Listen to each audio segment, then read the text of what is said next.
যৌনাঙ্গে মুখ দেয়া সম্পর্কে ইসলাম কি বলে? শরীয়ত মোতাবেক বিয়ে করা স্বামী স্ত্রীর গোপনীয়তার ব্যাপারে মহান আল্লাহ পাক কোনো হস্তক্ষেপ করেন না।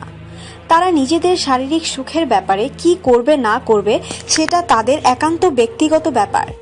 তবে অস্বাস্থ্যকর যৌনকর্ম ইসলামে নিষিদ্ধ, যেমন পায়ুপথে যৌন মিলনে বৈজ্ঞানিক দৃষ্টিকোণ থেকে ঝুঁকির সম্ভাবনা পাওয়া গেছে। ইসলামে অনেক আগে থেকেই নিজের স্ত্রীর সাথেও পায়ুপথে যৌন মিলনের নিষেধাজ্ঞা রয়েছে।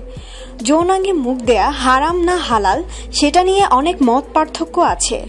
একদল মনে করেন যে মুখ দিয়ে আল্লাহ ও রাসূলুল্লাহ সাল্লাল্লাহু আলাইহি ওয়াসাল্লামের পবিত্র নাম নেওয়া হয় সে মুখ অন্য কোনো অপবিত্র স্থানে দেওয়া ঠিক না।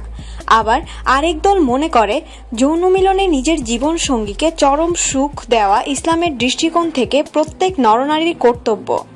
এমত অবস্থায় যৌনাঙ্গে মুখ দিয়ে যদি যৌন সুখ বাড়ানো সম্ভব হয় তবে তা নিশ্চয়ই দোষের কিছু হবে না। তাছাড়া যৌন মিলন করলে শুধু মুখ না, মানুষের শরীরের প্রত্যেকটা অঙ্গই অপবিত্র হয়ে যায়। ফরজ গোসলের মাধ্যমে সারা দেহের প্রতিটি অঙ্গের পবিত্রতা ফিরে আসে। তবে চর্মরোগজনিত কোনো সমস্যা থাকলে যৌনাঙ্গে মুখ দেয়া থেকে বিরত থাকাই ভালো।